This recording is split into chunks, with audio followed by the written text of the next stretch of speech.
Hello and welcome to RMU Live. Today is Wednesday, November 16th. I'm Kaylee Whitlatch. And I'm Nathan Kingston. Here's what's happening now.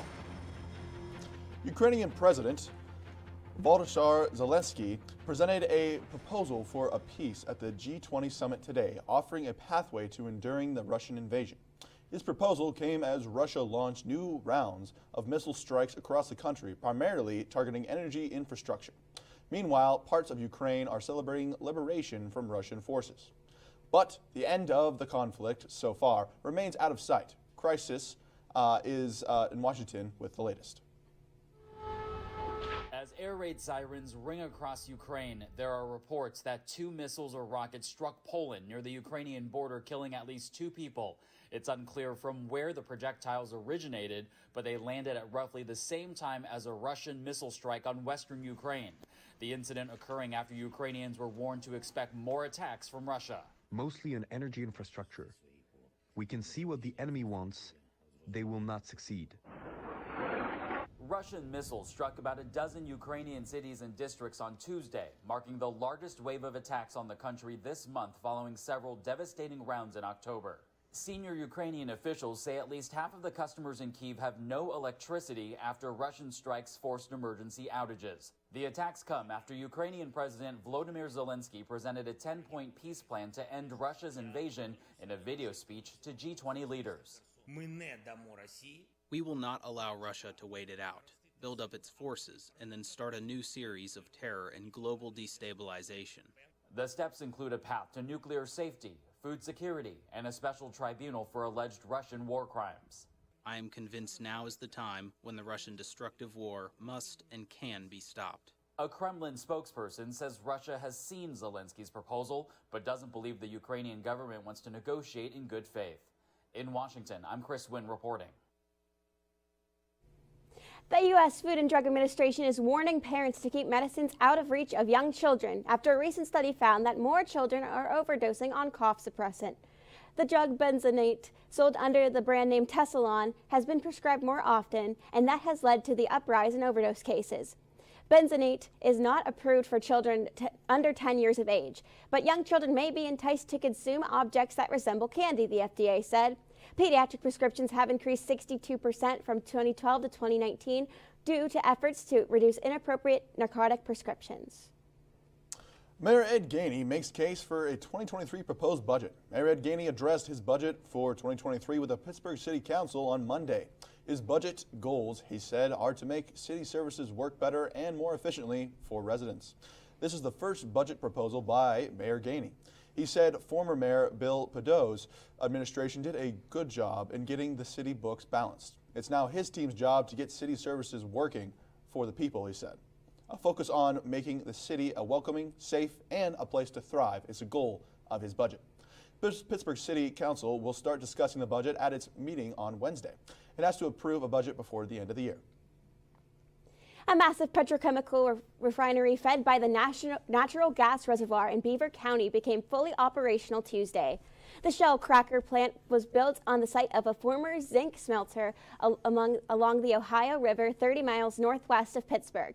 It will produce 3.5 billion pounds of polyethylene annually when production ramps up by the second half of 2023. It is the first major polyethylene manufacturing complex in the northeastern U.S. The Shell plant in western PA is estimated to add 96,000 barrels per day of ethane feedstock capacity, the agency said. Electric supply costs in Pennsylvania are going to increase up to 34% on December 1st. The Pennsylvania Public Utility Commission is warning customers to prepare for rising energy costs this winter. Electric and gas bills are made up of 2 parts, the delivery or distribution charge and the generation or supply charge. All Pennsylvania regulated electric utilities are adjusting their price to compare on December 1st for residential non-shopping customers, the State Public Utility Commission says. To save on your energy bill this winter, the Commission said to pay attention to the thermostat. Every degree you raise or lower the temperature could impact costs by up to 3%. Have your furnace serviced, insulate and seal leaks around your home, and if you're struggling to pay the bill, reach out to your utilities for help. On On Tuesday night, Allegheny County opened a winter shelter for people experiencing homelessness. The Department of Human Services said the seasonal low barrier shelter will open while a new downtown shelter, 2nd Avenue Commons, goes through its final inspections. Smithfield United Church of Christ at 620 Smithfield Street downtown will be open from 7 p.m. to 7 a.m. every day and can accommodate 20 women and 50 men each night. Meals and access to showers and laundry will be provided. McKeesport officer injured during arrest. A man is facing charges after a McKeesport officer was injured during the arrest. Police responded to the complaint about someone driving erratically in the area of Walnut Street and 29th Street on Sunday night. According to the criminal complaint, the driver, Clarence Ball Jr., screamed at two officers attempting to run and fought with the officers to try to get free while handcuffed. One officer took Ball down and two landed on the other officer. She sustained injuries to her tailbone, radiator cuff, and ribs. Police said that they found a loaded gun, cocaine, and marijuana in the vehicle. Ball faces a slew of charges, including resisting arrest, aggravated assault, possession with intent to deliver, carrying a firearm without a license, and driving violations. A woman was shot in the leg in downtown Pittsburgh Tuesday afternoon. She was walking by a fight between two people when she was struck. Police found the woman after they responded to a shot fire call on 4th Avenue and Smithfield Street. The woman was taken to the hospital in stable condition.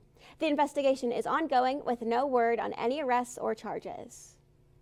After the break, we find out the filmmaking open house here on campus that featured international filmmakers. And we learn about the hours of the dining services for students staying on campus over Thanksgiving break. Stay with us here on RMU Live. Chance high five. All right. When you adopt a shelter pet, you discover all the things that make them unique. And your mother and... I am totally a hot person. Right, guys? Thanks for being honest. They're a little bit of a lot of things, but they're all pure love. Adopt pure love at theshelterpetproject.org. Multiple studies have shown that marijuana can slow both driver reaction and response time, which can be really dangerous. He's here. He's here. Wait. What? I can't drive. Why? My. Oh.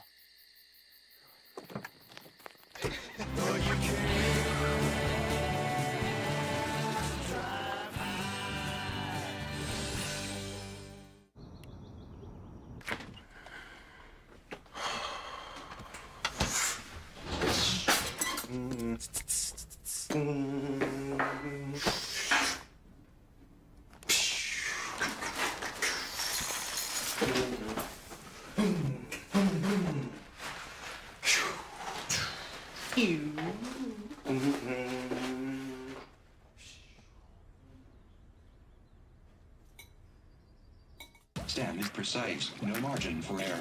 Dare to forget that. Dare to have fun with it. Get weird with it. Dare to send those old STEM theories flying past the neighbor's house into outer space. Dare to program something internet-breaking, record-breaking. Dare to blow their minds. Dare to learn the difference between sedimentary and metamorphic rock. Go find those rocks. Dare to keep daring. Dare to STEM. Check out She Can STEM to get started. Welcome back to RMU Live. Let's find out what's happening here on campus and beyond. Virginia Governor Glenn Youngkin is calling for prayers and support for those impacted by the shootings at the University of Virginia. 3 people were killed in the shootings. 2 others were injured. Jake Burns spoke to the governor and has more. And I'm sure everyone's still processing this too, because it's unfolding, it's senseless. UVA alum Melanie Britton sharing what so many in Virginia and beyond feel right now.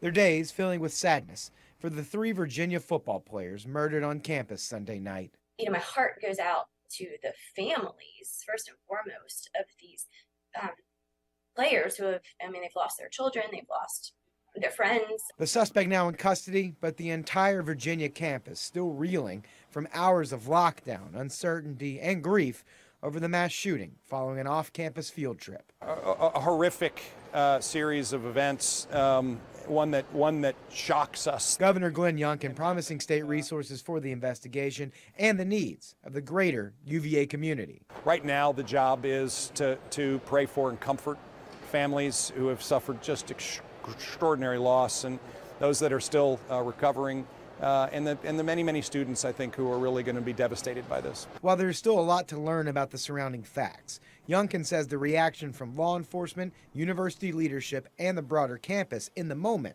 possibly saved lives. And the best thing that everyone could have done, and they did, was follow the instructions, shelter in place, which is what everyone did. And that is such a testament to the faith that people have in the process and system. As a former college athlete, the governor says he knows the hurt the Cavs football team and its fans must be feeling when they hear the names Lavelle Davis, Deshaun Perry, and Devin Chandler. There's just tremendous camaraderie within the sports teams, and I know that the coaches and the administration are deeply engaged, and just ask everyone to come around them. Come around those students, come around the other students that were impacted, come around the entire university. It's a chance for us to come together and really pray and support one another. Moving on. Just over a week ago, on November 5th, the Top Secret Colonials hosted their 18th annual 24-hour gaming marathon. The 24-hour gaming marathon is an event where students play video games to help raise money for a cause, run by the Top Secret Colonials. This semester's proceeds went towards the Charles Bash Foundation. The Top Secret Colonials host a variety of different tournaments during the event, and this year was no different, as they had tournaments for Guitar Hero, Madden, Mario Kart, Quiplash, and Mario Party. Overall, this year's 24-hour gaming marathon was definitely one for the history books, and the Top Secret Colonials are looking forward to next semester's marathon. On Friday, the Wheatley Atrium hosted Moon Docs, a filmmaker's open house. It was organized by the Center for Documentary Production and Study. Students and guests worked alongside international filmmakers and current RMU staff in order to sharpen their skills further while advocating for socially disenfranchised viewpoints. There was a panel featuring RMU's visiting documentary filmmaker Lasse Lau and former visiting documentary filmmaker Makia Harper. The panel was followed by a networking mixer and filmmaking workshops. The night concluded with a presentation of Lasse Lau's film, The Raven and the Seagull. Moon Docs will reconvene next year. With the Thanksgiving break coming up this next week, RMU Dining Services has released its schedule for this week. To start, the PNC Cafe will close Friday, November 18th at 2 p.m. During the closure, Romo's Cafe will be open from 10 a.m. to 6 p.m. daily throughout the week. PNC Cafe will reopen to all students, faculty, and staff on Sunday, November 27th at 5 p.m. Additionally, dining information can be found at rmu.edu/dining. Check out RMU Century Media for the latest news on campus, arts and entertainment, and beyond. You can find more information and check out the student-run publication at rmucenturymedia.com and by visiting the social media pages at RMU Century Media. The weather is frightful for the forecast, but it might be delightful. Bethany Naughton has the forecast for the rest of today and tomorrow. Thank you, guys. Let's see if we're going to be slipping and sliding like we were doing yesterday. For today's forecast is going to be a high of 36 degrees with the low 21. Humidity is going to be 72%, and the chance of precipitation is going to be 20%. And then our hourly is going to be at 3 p.m. It's still going to be 36 degrees at 3 p.m. 6 p.m. it's going to be it's going to drop to 35 degrees, and then at 9 p.m. it's going to be 33 degrees. And then tomorrow's weather is going to be a high of 37 degrees, a low 27, humidity is going to be 72%, and then chance of precipitation is going to be 15%. Stay tuned for our 5-day forecast because there's going to be a gobble-filled, it's going to be gobble-filled. Passing it back to the desk. Thanks, Bethany. Are you a cat or a dog person? Well, it may come down to personality traits. Find out why after the break. And we'll take it.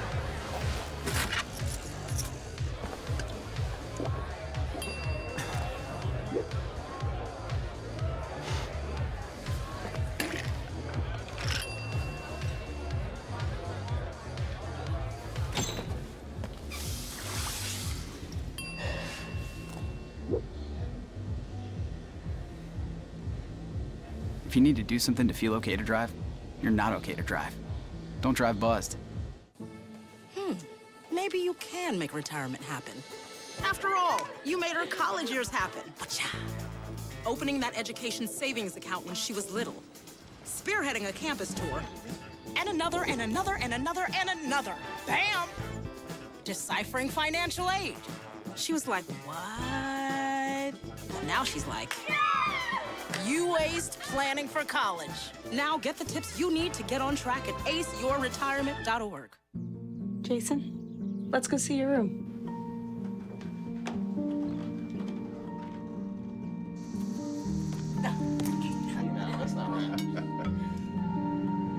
How is it? Is it good?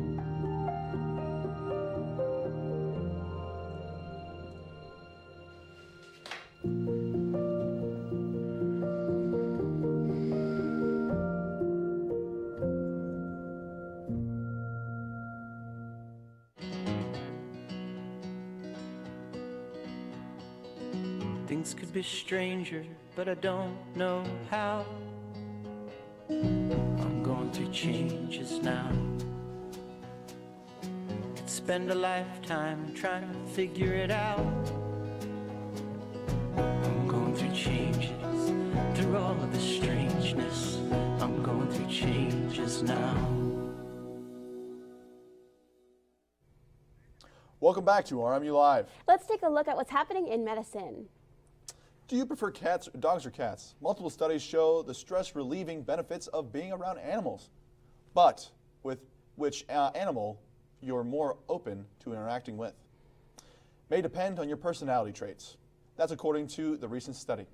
In today's Health Minute, Mandy Gaither has more on the findings and what the researchers hope you take away from what they discovered.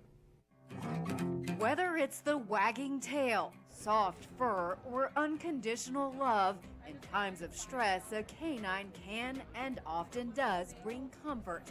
But people often ask, why not cats? Patricia Pendry wanted to answer that question. In a study, she and her co-author not only researched whether people would be open to comfort cats being brought in during times of stress, but also who's more likely to have a fondness for felines. We found that the trait, a personality trait that we refer to as emotionality, was strongly associated with one's interest in interacting with cats. Pendry says those studied were more likely to report being open to cats if they experienced strong emotions and reacted strongly to a feeling or an experience. She says further study is needed to find out why, but Pendry believes highly emotional people may be more attuned to a cat's subtle behaviors. We often hear, oh, people don't want to interact with cats. Dogs are always preferred. I'm hoping that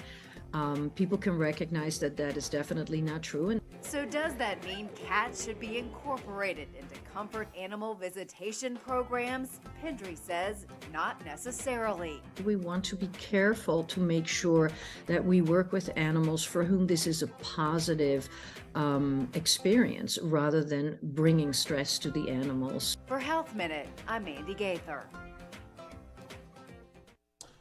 The researchers want to expand the study to understand the benefits seen in those who are open to cats and how they feel after interacting with felines.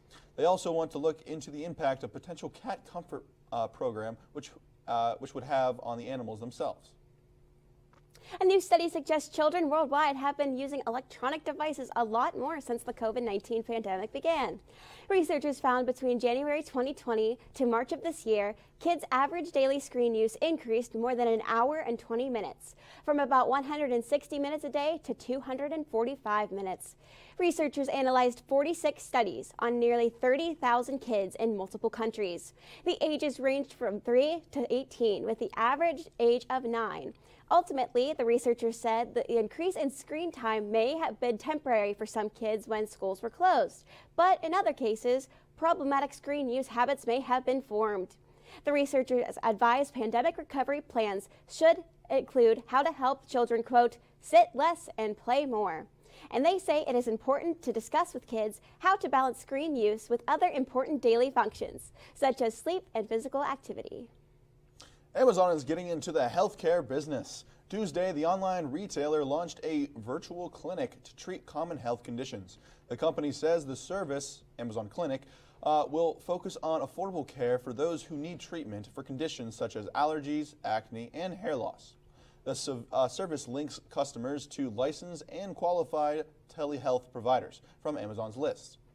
Patients will then speak to doctors through a message-based portal where the doctor will send a treatment plan. If the customer needs prescriptions, the doctor will send them to the patient's choice of pharmacies. No word on how much the service will cost, and Amazon does not accept insurance. The clinic will be available in 32 states, but Amazon says it hopes to expand in the coming months. Let's find out how COVID is impacting the U.S. This week, there were nearly 289,000 new cases of the virus, with nearly 3,400 hospitalizations. There were more than 2,300 deaths reported. Here in the state of Pennsylvania, the COVID numbers this week are as follows. The number of COVID cases is just over 12,000, and the number of deaths is exactly 150. Also, the number of booster shots has risen in the past week by 10%. Here at RMU, there were no new reported cases of the virus as of this morning. Since August 1st, there were 197 positive cases reported to RMU.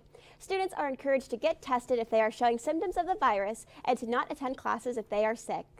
Coming up on RMU Live, we see what's happening in the world of Pittsburgh and RMU sports. And we will take a look at this weekend's forecast. Will the snow stick around? All this after the break on RMU Live.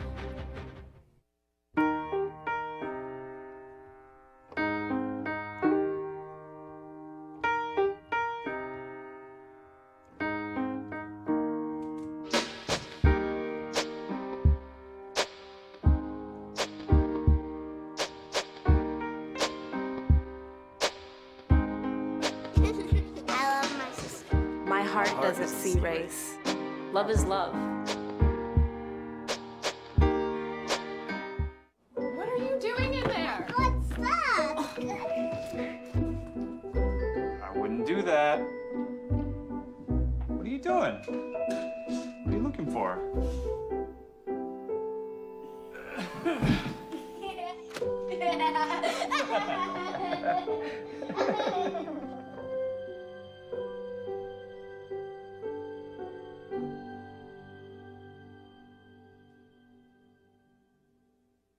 How prepared is your family if a hurricane shows up at your doorstep, or a flood, or a blizzard?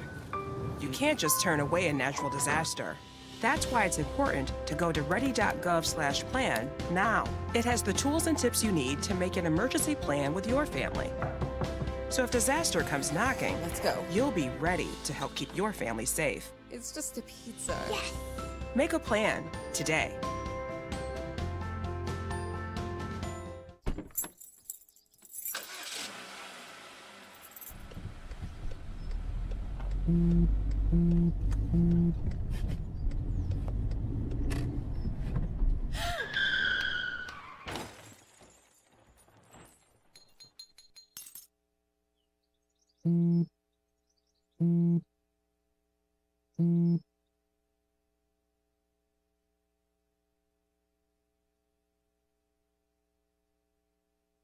Back to RMU Live. Let's take a look at sports and entertainment news, and stay tuned for the weather.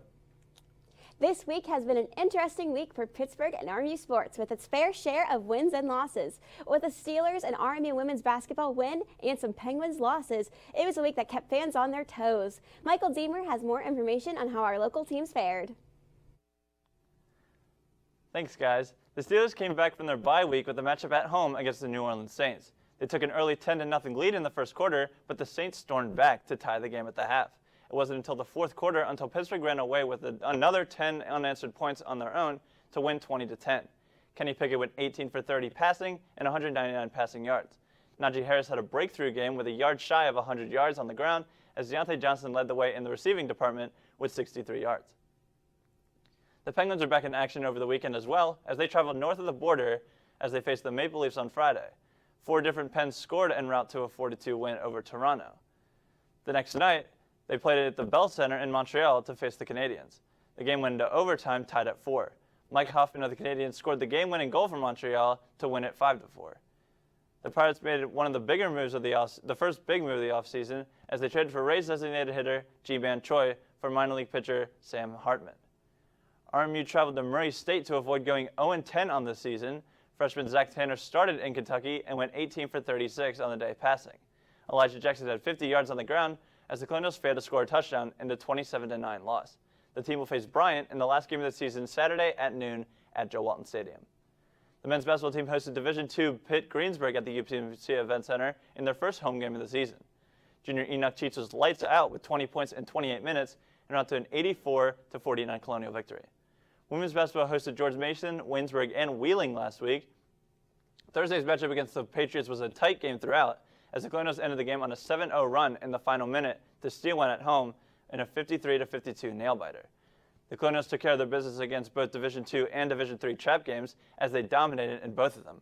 Sophomore Daniel Volitich had 15 points in both games as the Colonials won 95-39 against Waynesburg and 87-48 against the Cardinals. They are 4-0 for the first time since 1980. That's all from sports. Let's head it back to the desk.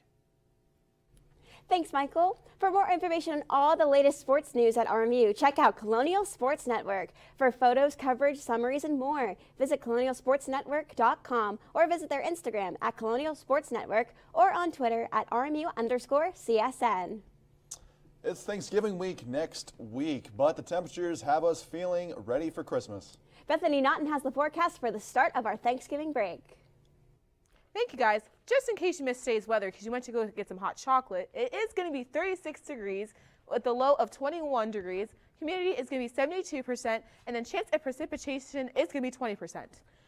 And then tomorrow's weather is going to be a high of 37 degrees with a low of 27 degrees with a humidity of 72 degrees, and chance of precipitation is going to be 15%. And then our 5-day forecast is going to be on Wednesday. It's going to be 27 degrees with a partially cloudy with a low 27. Thursday is going to be 37 degrees with a low 27 degrees. And then Friday is going to be cloudy again with a high of 32 degrees. Don't forget your jackets with a low of 21. Saturday is going to be partially cloudy with a high of 31 and a low of 22. And then Sunday is going to be 28 degrees with a low of 19. I hope you guys have a wonderful Thanksgiving and gobble gobble, eat plenty of turkey for me. Sending it right back to the desk. Thanks, Bethany. An expedition to find military artifacts led to the discovery of something very unexpected in the ocean waters off the Florida coast. Jeremy Roth has today's Take a Look at This. A research team probing the depths of the Atlantic for World War II artifacts made a shocking discovery instead. A 20-foot-long piece of debris from the Space Shuttle Challenger. The team came across it while filming the upcoming History Channel documentary, The Bermuda Triangle Into Cursed Waters. The Challenger shuttle exploded shortly after liftoff in 1986, claiming the lives of the 7 crew members on board. The documentary team has turned over their sober findings to NASA, which is now considering what to do with the artifact to properly honor the memory of the mission. In other NASA news, the agency revealed fascinating video of breakthrough tech it says could be pivotal in getting astronauts to Mars. This giant inflatable heat shield can expand to 20 feet in diameter and withstand a temperature of 2,600 degrees and speeds of roughly 18,000 miles per hour. NASA says the expanding shield could be a game changer in thinner atmospheres like that of Mars and could help clear the way to deliver payloads and peeps to the red planet.